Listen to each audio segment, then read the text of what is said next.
He died like right across the road from where I live. 2 people actually got murdered so close to where I go to school. Growing numbers of young people are carrying knives. It literally happened at 2 minutes from my house. It's like I've been desensitized to the whole thing. And some even take knives to school, thinking it will make them safer. Little kids that are probably age 7 carry knives now. The consequences can be devastating, as I know only too well. My childhood completely went when that happened. My own brother was stabbed to death when I was 11 in a feud that I think could have been stopped without violence. I don't think I'll ever truly know why my brother was taken away so horrifically. Now the government says it has plans to make schools safer. I've spent the last couple of months in East London finding out what impact knives are having on childhood and life in the classroom. Me and my friends, we don't think about it. We just pick up a knife, put it in our bags and go.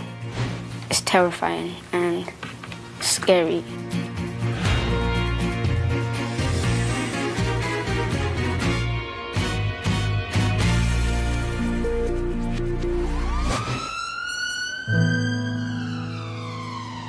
This is East London.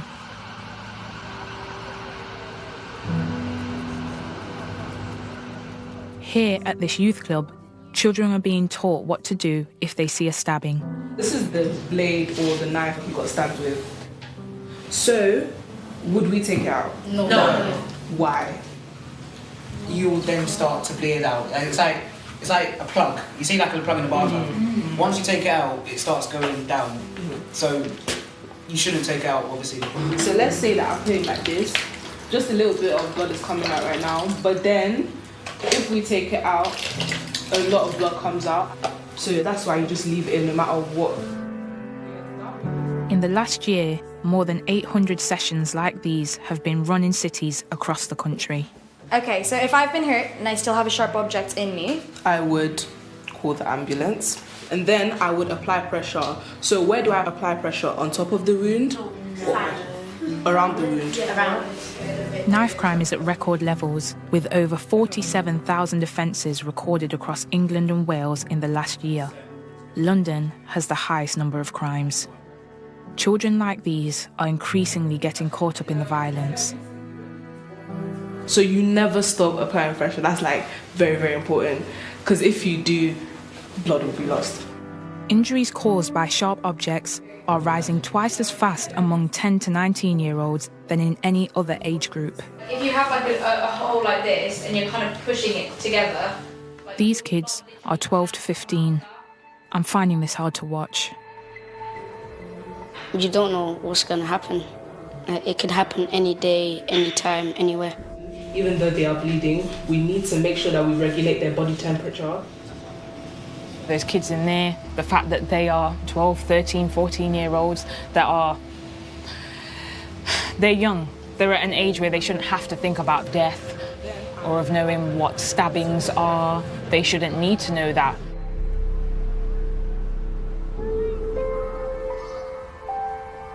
But this is the sad reality today for many young people, as I know only too well.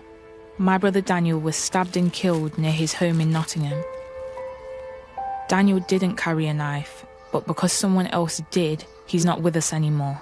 And that hurts just as much as it did that night. Knife crime has cast a shadow over my life ever since. I want to understand why so many young people carry knives.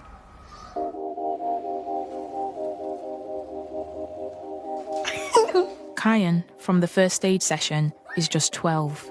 Are you coming upstairs?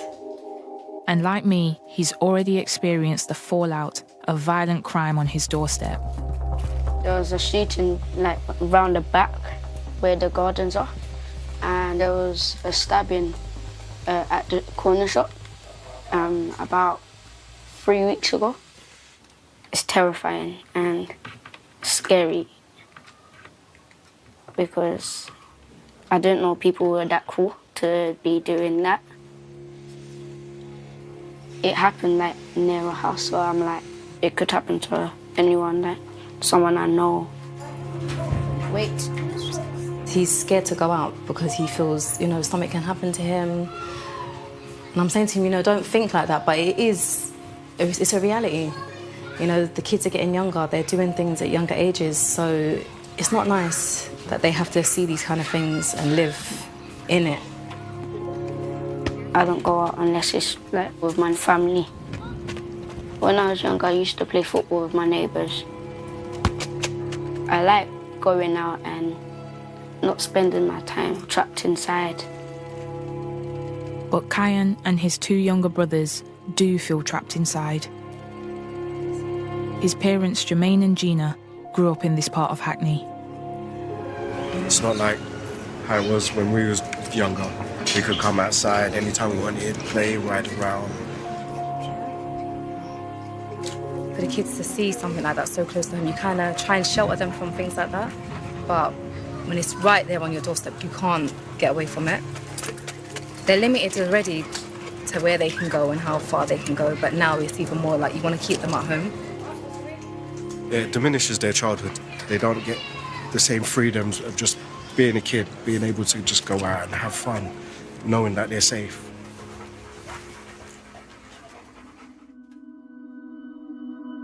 Daniel's death had a massive impact on my childhood. Looking back, I now realise how important it is to listen to what the young people affected by knife crime are thinking and feeling, kids right across the country.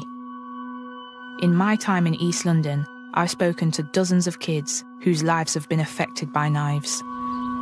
Like when I was little, like I always thought it's like adults and that, you know, teenagers that are, but it's actually not. There's people in primary school that are carrying knives. The age that people are getting exposed to this type of life is just getting younger and younger. Little kids that are probably age 7 carry knives now. It's become a norm to carry one. Sadly, it's something that has become quite ingrained in our lives now. It's something that I think we accept.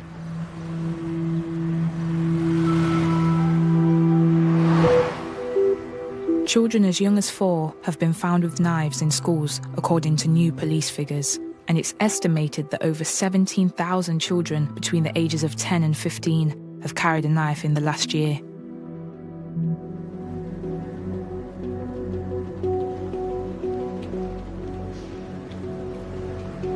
To help me try and understand why, I'm meeting Joseph. He was just 14 when he first carried a knife. It's just how we grew up and how we live. So to us, we don't feel like we're doing anything wrong. Like we just feel like it's how it is. People just have it on them to have it on them just in case. It's like people have water just in case they will get thirsty. Joseph isn't his real name. He's agreed to speak to me on the condition that he won't be identified, fearing that his life will be endangered. Me and my friends, we don't think about it.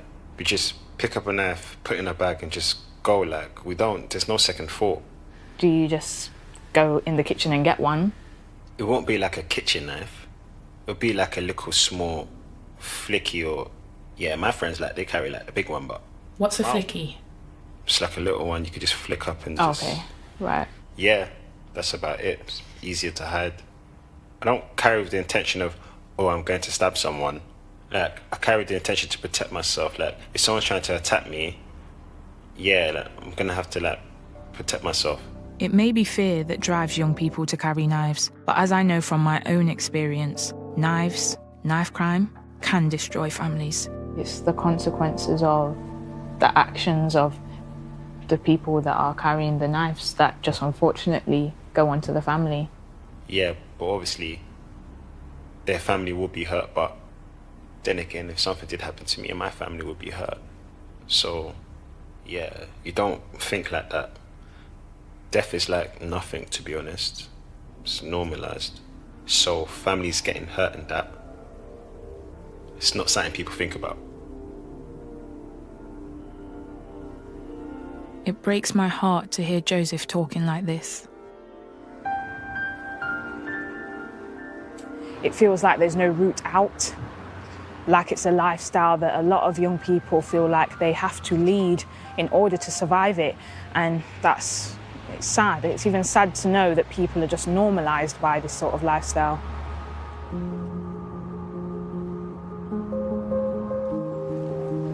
So what happens when these children go to school? Panorama asked one of the UK's largest teaching unions, the NASUWT, to reach out to their 300,000 members and share their experiences of knives in schools. Over 1,200 responded from mainly urban areas, and 728 of them said that knives had been found on children in their school in the last year. Leighton Sixth Form College teaches 2,500 16 to 18-year-olds from across North and East London. In the past, kids here have been intimidated and threatened with violence right at the college gate.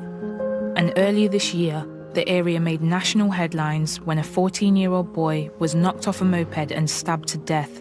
At least 2 other teenagers have been stabbed nearby in the last 3 months. What could be like me? This could be like help me? Yeah, it could be help me. Good. Really nice, guys. Okay, excellent. Right, I want to also now go... Many of the students here have first-hand experience of knife crime. So what about... This class is producing a short film about youth violence and girl gangs. More people to then hold you back. The content is inspired by some of their own experiences. So let's start from the beginning of that scene. So the camera... Ryan is in her final year. I can see just how much this means to her. And then we have... Boom! Right, stop. Just 6 weeks ago, one of her closest friends was stabbed and killed. Pull back.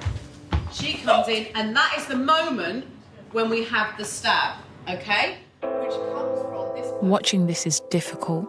I know how much grief can affect you, and I can't help but think how these girls must be feeling. For Ryan, the drama is just too close to real life. When we was doing the stabbing scene in slow motion, that's when I was like, oh my gosh, my friend is about to get buried. It's real life. Yeah. And that's what people don't seem to realise is actually real life. As in, he was 18, he's supposed to be turning 19 next month. So he didn't get to go uni. He was in his last year of college. There's people 14, 16, 18 that are passing away. I just want people to wake up, to be honest. Oh, you're so strong. It's unreal. Of the teachers from the NASUWT that contacted us, 565 said that they think knife crime is having a damaging effect on the educational performance of their students. 768 said they believed that it was damaging young people's mental health. The college does what it can to support young people dealing with the effects of knife crime. Counselling is available, and they also teach about personal safety, how to avoid crime, and react to any high-profile incidents of violence. They've even held self-defence classes to help their students feel safer. For security and myself to announce... Vice Principal Chris Price is responsible for safety here, and to keep knives out of the classroom, he does something I've never experienced in my school years. I think it's very successful. With his security team, he carries out routine random classroom searches. They use a knife wand, a portable device which can detect metal objects hidden in bags or clothing. I'm thinking about how the students are going to be feeling. If someone came into my class and was like, we're going to search your bags, I'd be like, am I a criminal? What we're going to ask you to do now is, if you could, take your possessions out your pockets and also get your bags on your desks and be prepared to empty those out. I feel really uncomfortable for them. Do you? Yeah, I don't know why. I think it's because I've never experienced anything like it in a school or educational environment. Word gets out, oh, we were searched today, you know, and so I think anybody that would be foolish enough to bring anything with them which wasn't appropriate would think twice about it. Absolutely, yeah. It's very different to what I was used to in school, and I was quite conflicted with it. I was just standing there feeling like uncomfortable for them, yet they were giggling and laughing and just easygoing about it. We never have an issue, do we? No. A sulky face is about as much as you get in the way of non-compliance, but I've never had anybody that's actually said, oh, I'm not going to go. Just under half of all schools and colleges in London are now using knife wands. and London's mayor wants more to do so. The teachers from the NASUWT who got in touch came from across the country. 511 said that security had been stepped up at their schools and colleges in the last 12 months, and 289 said that they conduct some kind of search. Some of this seems extreme, but after the searches, Chris wants to show me a video which goes some way to explaining why so many schools and colleges think searches like this are necessary. Hey, Flash, if you don't come here, I swear to God, even I'll push you, bro. These young people in their blazers at their school, with a kitchen knife. A kitchen knife and a screwdriver. Eat his blood. You can see it from the bottom of our heart, yeah, you dickhead. Dickhead, fam. Mothers, we're ready, bro. And they're speaking like that and they have no fear. Yet I don't even think they know what fear is yet. The video features boys who are pupils at a school not far from here. Videos like this are often uploaded by the young people who film them to social media, and it doesn't take long to do a search to find more like it. Some with young people bragging about violence, filmed to share and glorify what they're doing. In others, school children can clearly be seen engaging in extreme violence. 99% of the young people that come to us are decent and thoughtful, caring individuals, but you always have to protect against the idea that there might be one or two people who have a different sort of agenda. Security measures like the ones used at Leighton College are expensive. Here they are spending nearly £200,000 a year on security. Managed by a private company, they have between 6 to 8 officers on duty at any time. Under health and safety law, schools and colleges are responsible for keeping their students safe. Now, after years of cuts, the government is promising more money for education, but there won't be any separate allocation for security. It will still have to be paid for out of overall budgets. Spending money on security is a real cost to the college. Some colleges who haven't been able to meet their targets, have had to make compulsory redundancies, and so it's not a happy position that we find ourselves in. Today, the principal and vice principals are meeting to assess the measures they've got in place. So I've spoken to Neil, so Chris, I wonder if you could follow up with Neil and Mick just about developing a dynamic lockdown procedure. Nicola has ordered the catastrophic bleed kit, so we'll have one. They were hoping to get support from the police, with a dedicated officer in college to improve safety and deal with any crimes involving students. We were guaranteed to have somebody with us this year that wasn't going to spend a great deal of time elsewhere. Even the schools where they've got an even, much greater need to have a safer schools officer are struggling. And it's not the police's fault. I mean, if you've got a 20% reduction in your budget, then it's... So I just think we perhaps, when we're developing our policies further, can't rely on... No. I still think we should still keep asking for a certain level of support. Yeah. The government says it's considering introducing new security guidance for schools and colleges. Head teachers will have to look more closely at what measures they have in place. Measures like the ones being used here may have to be adopted in all schools and colleges across the country. Outside of school hours and beyond the school gates, the risk for some young people of getting involved with knives is high, and one of the biggest challenges comes from gangs. In the 3 years leading up to 2018, it's estimated that as many as 28,000 children in England and Wales have become gang members. They can often get involved with drugs and can be exposed to physical violence. Do I need to search you? What will I find? Nothing. You sure?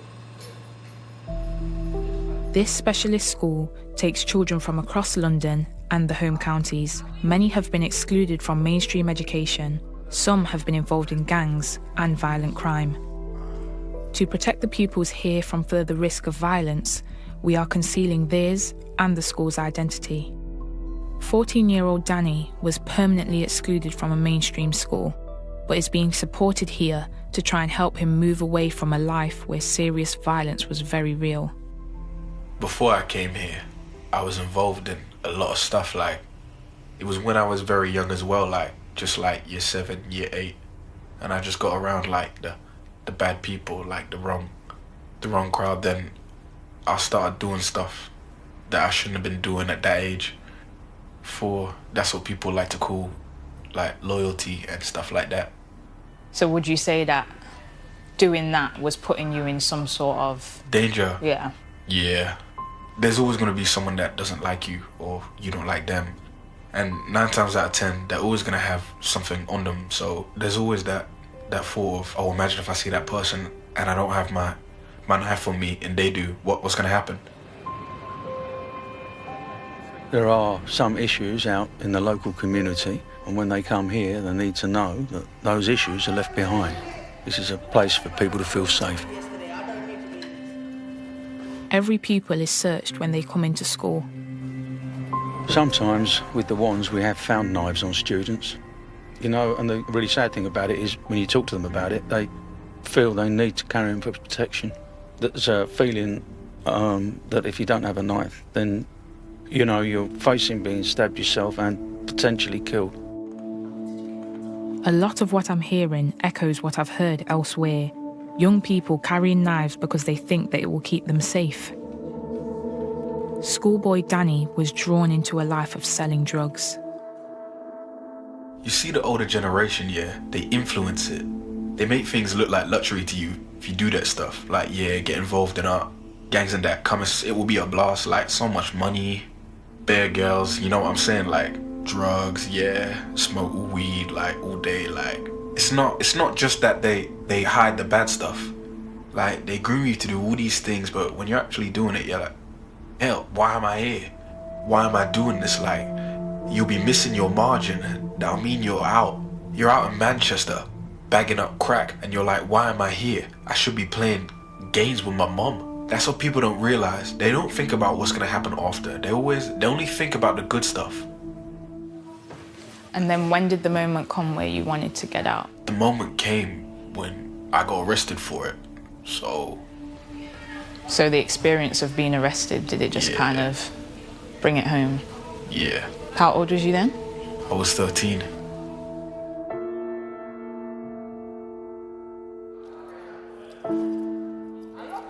I think it's very easy to sort of demonise these young people and, you know, sort of look at these gang members, but the reasons behind it are just so complex.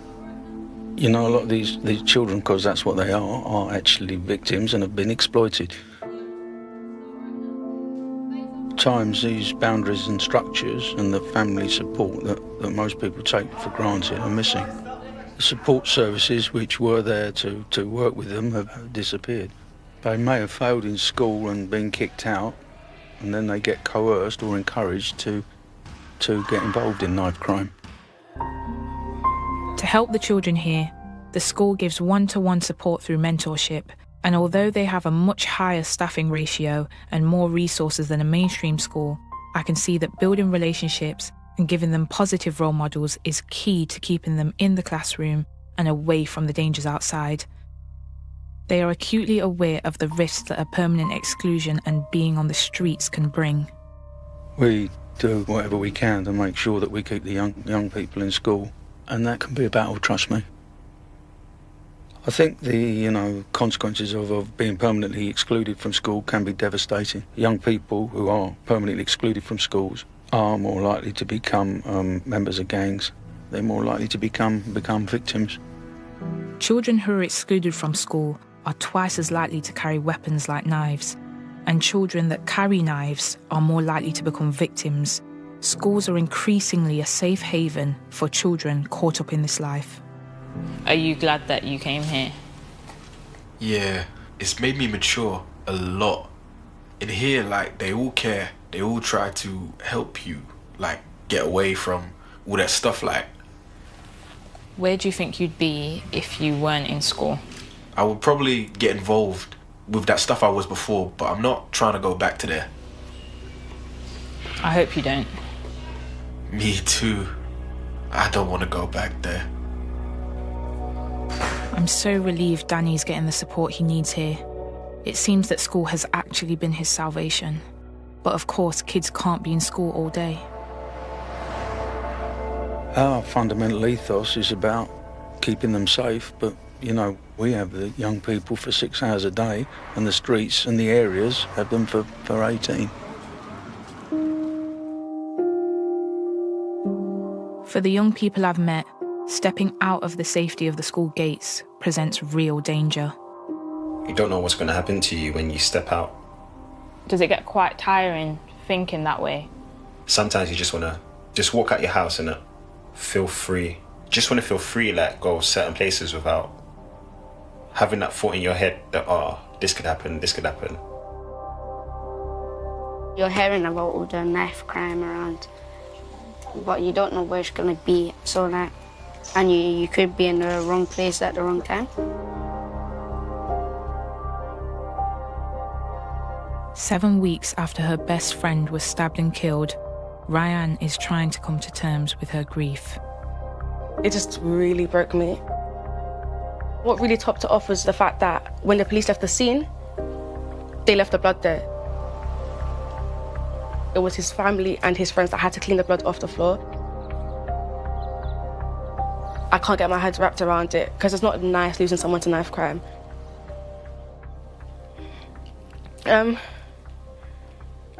It's just sad, to be honest.